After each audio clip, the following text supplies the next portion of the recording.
అందరికీ నమస్కారం. మన ఛానల్‌కి స్వాగతం. సుప్రీంకోర్టు తీర్పు ఏపీ రాజధాని ఫిక్స్ అనే ఒక ఇంపార్టెంట్ అప్డేట్ మనకి ఇప్పుడే రావడం జరిగింది ఫ్రెండ్స్. సో, దానికి సంబంధించిన పూర్తి వివరాలు చూద్దాము. వీడియో స్కిప్ చేద్దండి. మన ఛానల్‌ని ఫస్ట్ టైం చూస్తుంటే ఖచ్చితంగా ప్రతి ఒక్కరు సబ్స్క్రైబ్ చేసుకోండి. సబ్స్క్రైబ్ చేసుకోవడం వల్ల ఇటువంటి ఇంపార్టెంట్ అప్డేట్స్ పొందవచ్చును. అలాగే మీకు వీడియో నచ్చితే తప్పకుండా లైక్ చేయండి. లైక్ చేయడం వల్ల ఇటువంటి ఇంపార్టెంట్ న్యూస్ మరింత మందికి చేరుతుంది.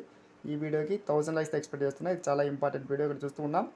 మెయిన్ టైటిల్ అమరావతి అని చెప్పి. సో, అమరావతికి సంబంధించి ముఖ్యంగా సుప్రీంకోర్టు సంచలన తీర్పు అయితే వెలువరించింది. ముఖ్యంగా ఇక్కడ చూస్తూ ఉన్నాం తాజా సమాచారం. ముఖ్యంగా హైకోర్టు తీర్పునకు వ్యతిరేకంగా మనకి గతంలో ఈ యొక్క సుప్రీంకోర్టులో దాఖలు చేసిన పిటిషన్పై విచారణ జరిపిన సుప్రీంకోర్టు కీలక తీర్పు వెలువరించింది. ఇక్కడ చూస్తూ ఉన్నాం సుప్రీంకోర్టులో స్పెషల్ లీవ్ పిటిషన్ దాఖలు చేసింది. ఎస్ఎల్పి వాదనల సందర్భంగా సుప్రీంకోర్టు సైతం కేంద్ర పార్లమెంటు ఆమోదంతోనే రాజధానికి చట్టబద్ధత సాధ్యపడుతుందని చెప్పి అభిప్రాయపడింది ఫ్రెండ్స్. ముఖ్యంగా శాశ్వత రాజధానిగా మనకి నెక్స్ట్ ప్రభుత్వాలు ఏవి మారినా కూడా ఏకైక రాజధానిగా అమరావతి ఉండేటట్టుగా మనకి చట్టబద్ధత అయితే మనకి రేపు నెల 2వ తేదీన పార్లమెంట్లో మనకి అధికారికంగా ఇక్కడ బిల్లు పాస్ చేయించున్నారు. ఇక్కడ చూస్తూ ఉన్నాం 2014-19 మధ్య ప్రభుత్వం తీసుకున్న నిర్ణయాలను సమీక్షించిన తర్వాతే ఈ నిర్ణయం తీసుకోవడం జరిగింది. ముఖ్యంగా ప్రభుత్వం డిసెంబర్ 2024లో ఒక అఫిడవిట్ ద్వారా సుప్రీంకోర్టు స్పష్టం చేసింది. ముఖ్యంగా పునర్వ్యవస్థీకరణ చట్టానికి సంబంధించి కూడా మనకి నిర్ణయం తీసుకోవడమే జరిగింది.